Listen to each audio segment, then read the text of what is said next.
In the final winter of World War II, somewhere in the shattered hills of Italy, a thin line of American infantry clung to a ridge that was never meant to be theirs.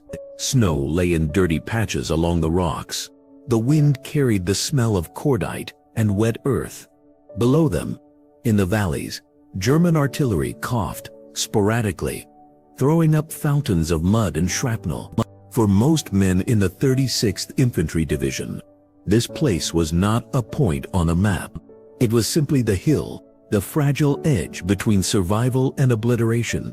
Among them stood Sergeant James Rourke, a man who had been at war long enough to forget what quiet felt like. His helmet was scarred, his greatcoat stiff with dried mud and sweat. The men in his squad watched him more than they watched the sky. In the chaos of battle, James had become something more than a senior NCO. He was the hinge on which their fear turned into action. They had been ordered to hold the ridge at all costs. The words had been spoken hours earlier in a cramped stone farmhouse that smelled of tobacco, sweat, and cold coffee. Maps lay spread on a table, corners pinned down with ammunition boxes. Over the murmur of distant guns, the company commander had traced a line with his finger. "If we lose this position, the enemy rolls straight through the valley behind you," he said. "Behind that valley is the supply road. Behind that road are the men who have no idea the line is this thin. You hold, no matter what comes up that hill." James had nodded once. Orders were orders. Obedience was not a discussion. It was the skeleton that kept the army from collapsing into a pile of frightened men. But as the day wore on and the sky darkened to the color of old steel, that simple word, hold, began to weigh more than his pack. The first assault came just after dusk. From the tree line below, muzzle flashes winked into life. Machine guns spat long, harsh lines of light. Mortars thumped. And a moment later the ridge erupted in fountains of dirt and stone. Men pressed themselves into shallow foxholes, teeth clenched, fingers locked around cold rifles. "Hold the line," James shouted, though his words were almost swallowed by the roar. He moved along the trench, crouched low, checking positions, clapping a hand on a young private's shoulder as the boy's weapon shook in his grip. "Breathe," James said, voice rough but steady. "You're trained for this. Trust it." The private nodded, swallowing hard. Training. That was what it always came back to. The endless drills in stateside camps, instructors barking, boots pounding gravel. Then the first taste of combat, where training either held or shattered. When the enemy crested the lower slope, the Americans opened fire with a coordination that had nothing to do with courage and everything to do with habit. Tracers stitched through the dark, then shouted, reloaded, shouted again. The ridge held for an hour, maybe more. Time dissolved into repetition. Aim, fire, duck, reload. The Germans fell back, leaving dark shapes sprawled in the snow. The hill was theirs, for now, but as the guns fell silent, James felt it, a tremor inside his chest. That was not from cold or fatigue. It was from the whisper of a question that the army never liked to hear. How long can we obey an order that might kill us all? Long before the war, obedience had seemed simple to him. You did what you were told. You trusted the men above you to see farther than you could. That was the bargain. The army gave you training, a rifle, a purpose. In return, you gave them your willingness to be part of something larger than yourself. But the longer he spent in Europe, from North Africa's dust to Italy's mud, the more complicated that bargain became. James knew his own strengths and weaknesses. He knew he was no genius, no great strategist. But he also knew he could feel the temperature of a battlefield, the way a man feels weather in his bones. He could see when a position was about to become a grave. As midnight approached, one of his runners scrambled up the trench, breath steaming in the cold.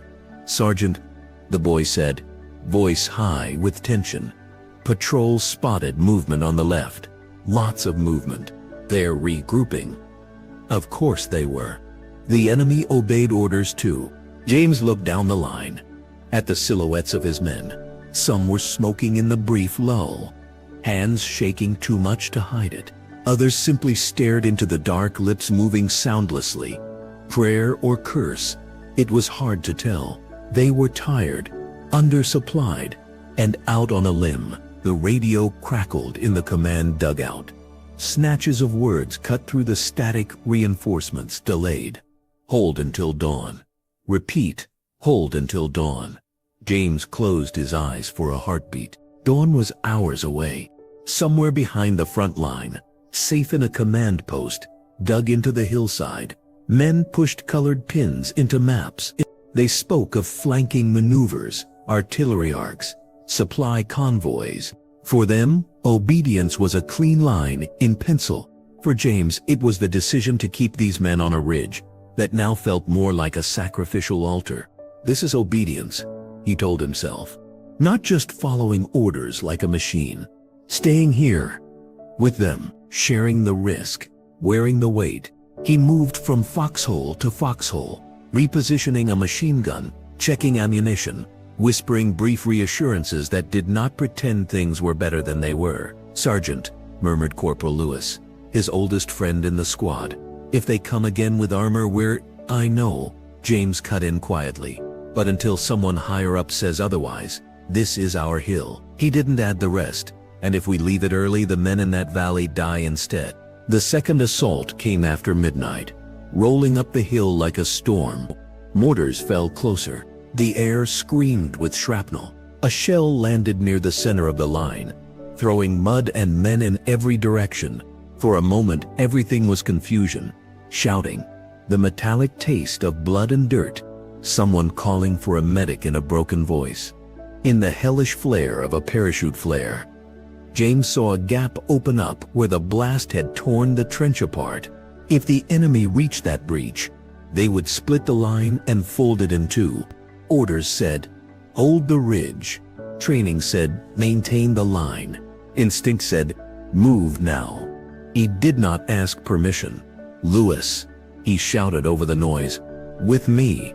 Without waiting, he scrambled from his relatively sheltered position and plunged into the open, boots slipping on the churned earth. For a brief, endless second, he was fully exposed. A lone figure running through the ragged snow as machine guns stitched the darkness around him. It was not blind courage. It was trained reflex, sharpened by something deeper, a loyalty that ran upward to the chain of command and downward to the men who trusted him. They reached the gap, dragged a dazed private back into cover, set up the spare machine gun in a crater still warm from the blast. Lewis fed the belt. James fired until his shoulder ached, until the barrel smoked, until the shape scrambling up the slope fell or disappeared back into the dark. The line held. Again. By the time the gray light of dawn seeped into the sky, the hill was a scarred, smoking wound on the landscape.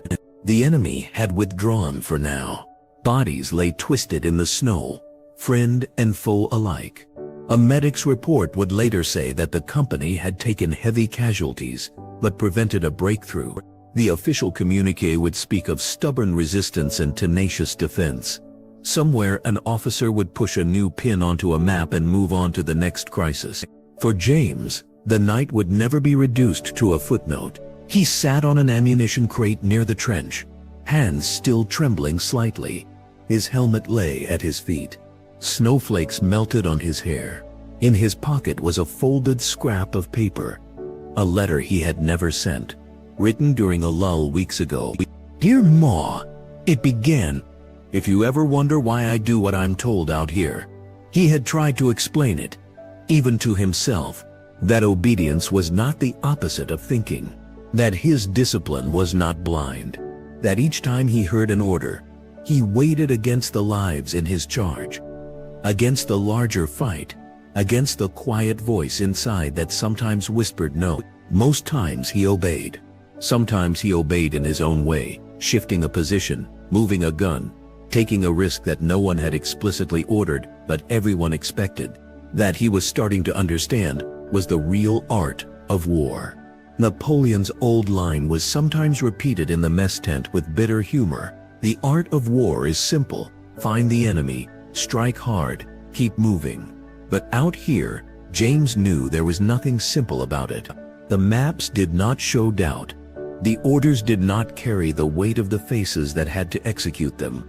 Weeks later, after the hill had been forgotten, by everyone except the men who had bled on it, a replacement lieutenant joined the company. Young, eager, eyes still too clear. He watched James quietly during a pre-dawn stand-to, the brief ritual where every man took his place in the line in case the enemy chose that moment to attack. The sky was pale, the air sharp. "You've been here a long time, Sergeant," the lieutenant said. "What keeps you steady?" After all this, James thought of all the lectures he'd heard about discipline, training, obedience. He thought of the nights when fear had gnawed his insides hollow. He thought of the men who looked at him when things went bad, waiting to see if he wavered. "It's not that I don't feel fear, sir," he said at last. "We all do. It's that, when the shouting starts, I trust three things." The lieutenant raised an eyebrow. "Three. My training," James said slowly. "The men beside me, and the fact that somebody has to decide, even when the order doesn't feel possible. That's what obedience is. Out here, showing up anyway, for them." He nodded toward the line of shadowed faces along the trench. The lieutenant said nothing, but his gaze lingered on the squad, on the muddy boots, on the hands gripping rifles with easy familiarity. Obedience, he realized, was not just a soldier disappearing into the machine. It was a man choosing, again and again, to bear the weight of an order in his own skin. Years after the war ended, long after the ridge had gone back to being just another nameless hill in a foreign country, James would remember that night more clearly than any medal ceremony or headline. He would remember the moment when everything could have broken, when logic said run, but duty, habit, and something harder to name said hold. In history books, battles are marked by dates and arrows. In official reports, victories are tallied and casualties counted. But inside one man's mind, the war had always been fought on a much narrower front. The space between fear and obedience, between doubt and decision. On that winter ridge in Italy, Sergeant James discovered what every soldier eventually learns: that the most decisive battlefield is not always the hill or the trench or the ruined town. Sometimes it is the quiet, invisible ground inside a soldier's own head, where orders meet conscience, where training meets terror, and where obedience, for better or worse, becomes the line between life and death.